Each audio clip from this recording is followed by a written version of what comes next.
Okay, I'm back. I remember now what the step was, why we were doing the codons. I forgot I needed to make a copy of the codons that were aligned. Okay, so this is going to align them up even though that Tom's A has a deletion.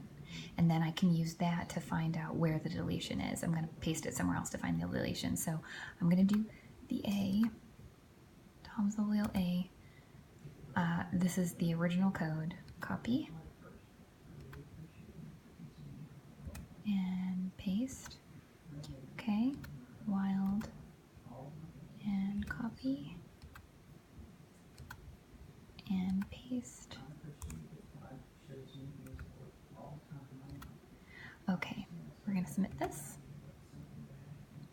Give it a second. Okay. Now that we have this, it's going to show us again where the stars are. There's going to be stars in here where the deletion is. It lined everything up, or a dash dash. There's a dot and a dash and a dash. So we can see that this means 1, 2, 3 bases are missing. And that would be expected that we wouldn't see anything else. Okay, you're going to take this and you're going to save it. Okay.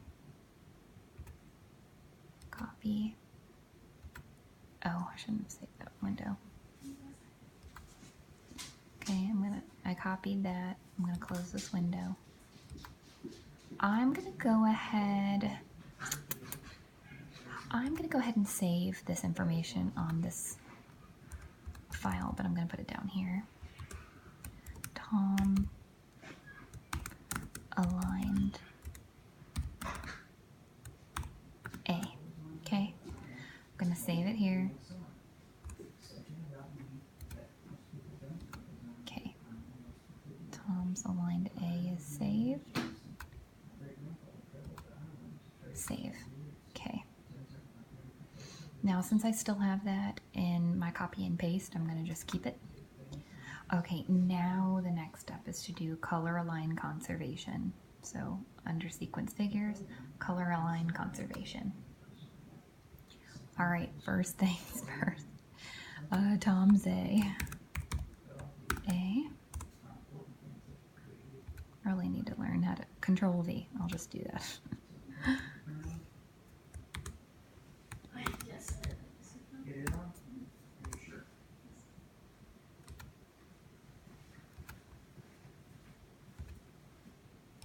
Mom doing anything right now? And then control V. Okay. So I copied and pasted. All right, we're submitting. Okay. Now they're aligned. Now there's no errors. Okay. So scrolling down, we're going to see where the alignment, where the difference is. Okay. I don't know what all this means, but we're going to copy all this. Let's see, you've got your change right here between 1520 and the 1597, 1600 mark right here. I wonder if it's got T, T, T, and C. That looks like a change. And you got T, T, T difference. Let's see, is there anything else? Nothing else is different. Okay. So now we see that those are different. All right, and then it says on page 32, all right, on the results page you see a black, wherever they are same nucleotide, can you find your mutation? Okay, now translate your mutant coding sequence and align the results with the wild type. Okay, so use the pairwise align protein to see what the difference is. Okay. So we're going to use pairwise align protein. Where are you? Pairwise align protein.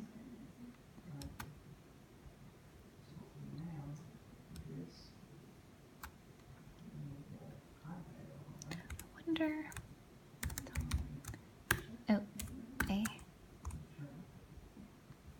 Can't remember which one I've got copied. find A. We'll copy this one. I can't remember. Copy.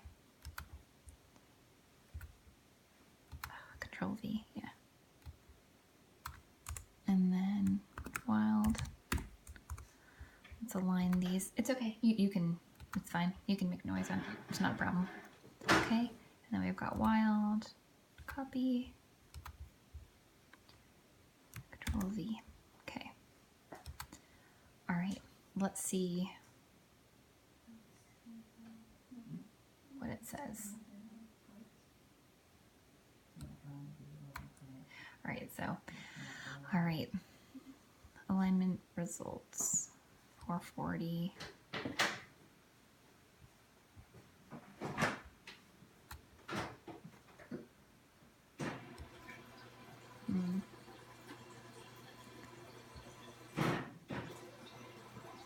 Well, I mean, this isn't telling us anything that we don't know. Okay. All right. Okay, so it says, so you repeated your analysis with both of the alleles. We saw where the deletion was. I guess we can go back. I could probably go back and find out what go back to that part of the video where I showed you where the deletion was. I think it was all TTT.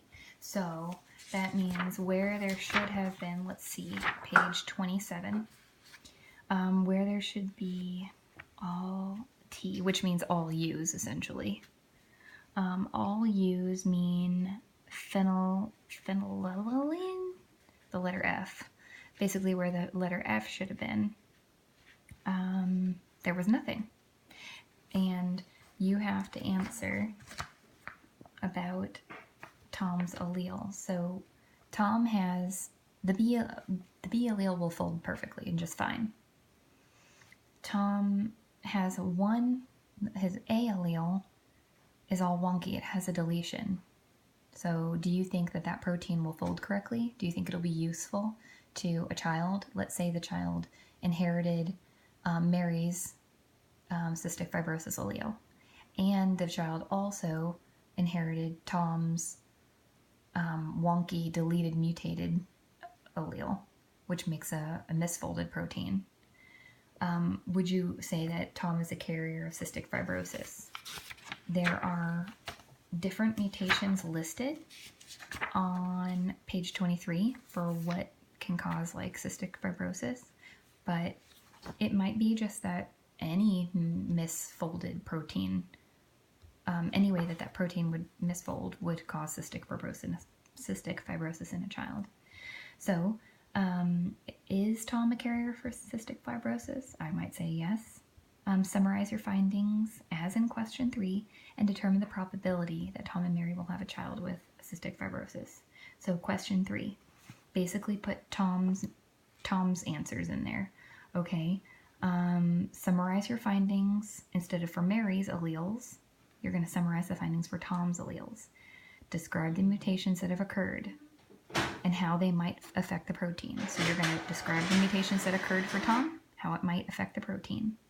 Explain how your genomic data fit with what Tom already knows. And so, you'll read again the beginning of chapter 2 and find out what Tom knows, including which allele he must have inherited from his parents. Again, you'll get that information, or you'll have a lack of information for Tom in the beginning of the chapter. And then again, don't forget to determine the probability that Tom and Mary will have a child with cystic fibrosis. And that's it. That's how you use it.